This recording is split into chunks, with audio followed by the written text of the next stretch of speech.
Kita sudah lelah, bosan, jenuh. Tapi kita belum menang. Perjuangan masih akan terus berlanjut. Tapi sampai kapan?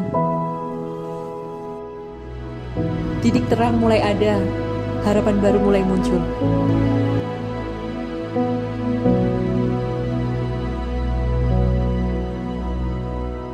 Halo, kembali lagi dengan saya Izas di Podcast Mas Bro, program podcast Puskesmas Brondong.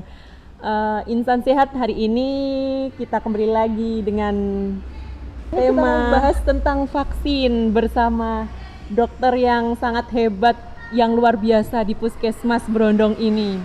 Bersama Dokter Rida. Dokter, selamat siang. Selamat siang Mbak Iza. Mbak Iza yang cantik sekali.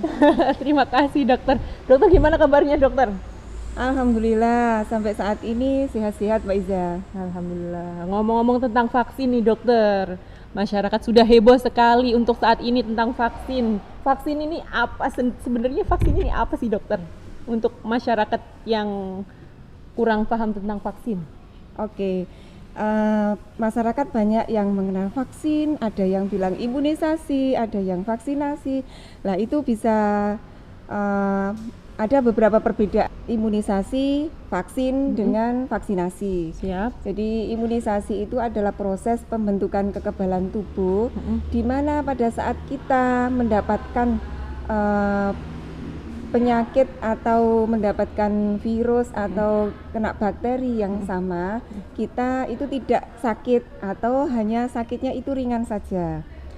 Nah, vaksin sendiri itu adalah produknya, jadi produk biologis dari penyakit tersebut. Itu bisa dari virus yang dilemahkan atau virus yang dimatikan.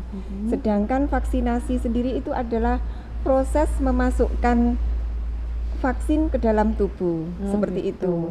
Untuk saat ini vaksin COVID-19 itu adalah produk yang dimasukkan adalah virus dari virus COVID-19 yang dilemahkan, sehingga kita nanti kalau seandainya terpapar oleh virus tersebut, kita tidak sakit atau kita sakit hanya ringan saja, seperti itu. Soalnya tubuh kita sudah mengenal udah punya antibodi gitu. Antigen tadi itu kita membentuk kekebalan berupa antibodi, seperti itu. Oke. Terus berarti vaksin sendiri tuh beda ya dokter sama obat? Bukan obat ya? Vaksin ini bukan obat. Jadi vaksin ini adalah produk biologis tadi yang saya jelaskan itu yang dimasukkan ke dalam tubuh untuk membentuk kekebalan. Jadi bukan obat. Beda dengan obat. Kalau obat untuk mematikan virus, untuk mematikan bakteri, sehingga pada saat kita sakit dikasih obat bisa sembuh. Tapi kita belum tentu mendapatkan kekebalan yang kita inginkan atau kekebalan yang spesifik.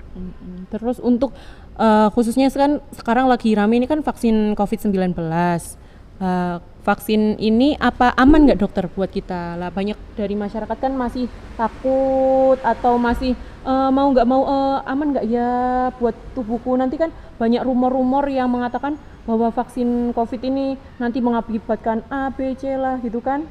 Itu aman nggak sih dokter? Ya, memang seperti itu, banyak masyarakat yang belum paham tentang vaksin. Jadi vaksin ini sebelum diberikan kepada kita itu sudah ada kajian secara ilmiah. Jadi untuk uji klinis itu sudah melewati tahap ketiga. Jadi uji klinis ketiga itu di Indonesia. Jadi uji klinis yang pertama dan kedua itu di luar negeri, tergantung dari vaksin yang kita pakai. Jadi untuk yang saat ini yang didatangkan oleh pemerintah Indonesia adalah vaksin dari Sinovac ya. Di mana uji klinis pertama, kedua itu dilakukan di Cina, dan uji klinis yang ketiga itu dilakukan di Bandung. Dan uji klinis itu sudah memperoleh hasil tingkat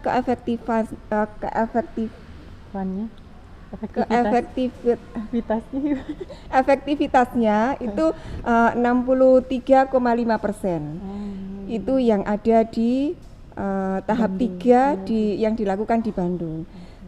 Produk vaksin yang dipakai juga di Brasil dan di Turki itu dengan produk yang sama, produk Sinovac juga. Di sana mendapatkan tingkat efektivitas yang tinggi 91% kalau di Turki itu. Nah, itu perbedaannya kenapa? Kalau di sana itu yang jadi relawan adalah orang-orang atau masyarakat yang berisiko. Yang kedua itu masyarakat nakes.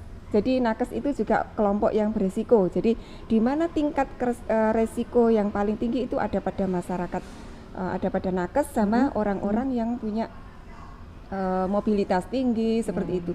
Jadi uji cobanya di sana itu makanya mendapatkan efektivitasnya lebih tinggi dibandingkan dengan yang di Indonesia.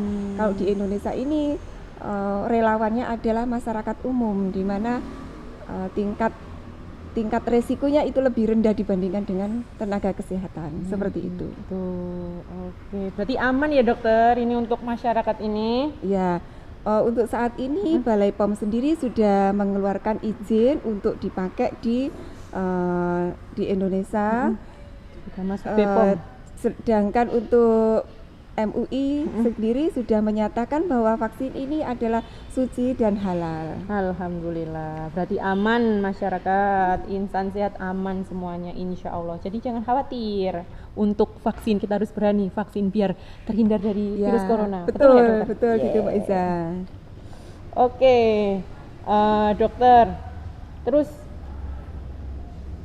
katanya kan banyak, kenapa kan banyak macam-macam vaksin untuk COVID-19, kenapa kok di Indonesia itu memilih Sinovac sendiri? Kan banyak ada macam-macam itu. Oh ya, itu adalah kebijakan dari pemerintah ya. Jadi mungkin yang produk mana yang lebih dulu diluncurkan atau lebih dulu ready itu yang kita pakai, karena kita saat ini membutuhkan kecepatan. Jadi karena supaya untuk menanggulangi kasus semakin tingginya vaksin ini, semakin tingginya kasus COVID-19 ini, jadi kita harus bergerak cepat. Nah, produk yang saat ini lagi ready adalah Sinovac, jadi itu yang kita pakai. Terus efek sampingnya kalau kita setelah melakukan vaksin ada nggak efek sampingnya, atau ada biasanya kan habis vaksin katanya tadi sama kayak imunisasi gitu kan dokter? Betul. Itu biasanya habis imunisasi, anak-anak yang habis imunisasi itu biasanya ada demam, panas gini kan. Nah, untuk vaksin sendiri, vaksin COVID-19 ini apa ada efeknya yang seperti itu, atau ketakutan di masyarakat itu katanya ada yang lumpuh lah, ginilah, hoax atau apa, itu gimana, tolong dijelaskan dokter. Ya, jadi semua produk vaksin ataupun obat pun seperti itu semua ada efek sampingnya. Cuman efek sampingnya itu tidak selalu muncul Mbak Iza. Jadi efek samping itu bisa muncul, bisa enggak. Jadi pada saat vaksin itu dimasukkan ke dalam tubuh ini kan bereaksi untuk membentuk kekebalan. Jadi kekebalan tubuh kita yang terbentuk itu bisa memberikan efek seperti badan rasa nyeri atau demam ringan seperti itu. Tapi insya Allah dengan gejala-gejala yang seperti itu bisa diatasi dengan misalkan kita cukup istirahat aja, atau bisa diberikan konsumsi multivitamin seperti itu Mbak Isa. Oh gitu, masih aman sih ya dokter ya, mungkin cuma nyeri aja habis disuntik ya dokter. Ya betul. Terus terus untuk pelaksanaannya sendiri kapan bisa didistribusikan ke masyarakat halayak ramai? Baik, kalau untuk pelaksanaannya kita di wilayah Brondong ini kita sudah siap untuk melaksanakan vaksin. Alhamdulillah. Untuk vaksinnya sendiri sudah didistribusikan dan sudah kita terima hari ini, dan insya Allah pelaksanaannya besok kita sudah bisa melaksanakan vaksin. Jadi tanggal 28 kita di vaksin ya Brondong dokter sudah melaksanakan vaksin untuk tenaga kesehatan. Alhamdulillah, sakit. Aduh, siap gak ini? Siap gak siap ya? Bismillah, ikhtiar kita. Bismillah, ini adalah suatu usaha ya. Betul. Kita harus berusaha untuk supaya kita tetap survive. Dokter, misal ya kalau kita nggak melakukan vaksin, apa bisa nggak ada kekebalan tubuh kita untuk terbentuk sendiri kekebalan tubuh terhadap virus corona itu? Ya, jadi kekebalan tubuh itu bisa dibentuk secara spesifik atau secara humoral ya. Jadi gini, untuk membentuk kekebalan tubuh secara alami itu bukan hanya vaksin, bukan hanya untuk penyakit COVID-19 saja, tapi untuk semua virus, untuk semua bakteri. Jadi yang pertama itu kita makan makanan yang bergizi, istirahat yang cukup, tidak boleh stres, terus perasaan juga harus selalu bahagia, positive thinking, dan yang paling penting itu kita selalu berjemur di jam 10. Oh, berjemur matahari ya, dokter? Pagi hari jam 10 selama 15 menit kalau misalkan kulit kita lebih terang gelap. Ya, kalau kulit kita lebih gelap, lebih lama mungkin sawo matang kayak kulit saya nih dokter. Menit. Seperti itu akan membentuk vitamin D, dan vitamin D ini akan diproses oleh tubuh supaya kita punya kekebalan secara alami seperti itu. Jadi ingat berjemurnya jam 10, bukan 10. Pagi hari ya. Bukan jadi pagi berbeda. Enggak kayak bayi-bayi itu ya dokter? Bukan, beda ya. Jadi yang kita butuhkan adalah vitamin D itu di jam 10. Kalau kita berjemurnya itu terlalu pagi, misalkan jam 7 gitu, yang kita dapatkan malah justru kulit kita jadi keriput. Oh gitu? Iya. Wah, penuaan dong. Nanti gak cantik. Aduh, terus jadi yang tubuh kita yang harus terkena sinar matahari itu adalah tubuh yang terpapar secara langsung, jadi tidak tertutup oleh kain. Tangan aja nggak apa-apa ya dokter, yang penting terpapar. Boleh. Tapi bagian tubuh yang paling luas itu adalah bagian punggung. Jadi gitu. Kalau berjemur kita bisa membelakangi sinar matahari sehingga wajah kita terlindung. Harus dari sinar terbuka matahari. Ya berarti dokter? Ya, harus bajunya, terbuka. Pakaiannya. Bajunya harus terbuka. Untuk ibu-ibu yang pakai jilbab mungkin bisa di dalam rumah, tapi cari sinar matahari yang masuk ke dalam rumah. Atau bisa pakai baju yang seperti sundel bolong itu Mbak Iza. Baju apa itu? Baju apa itu dokter kayak yang bolong di belakang itu. Oke deh. Pokoknya itulah ya dokter.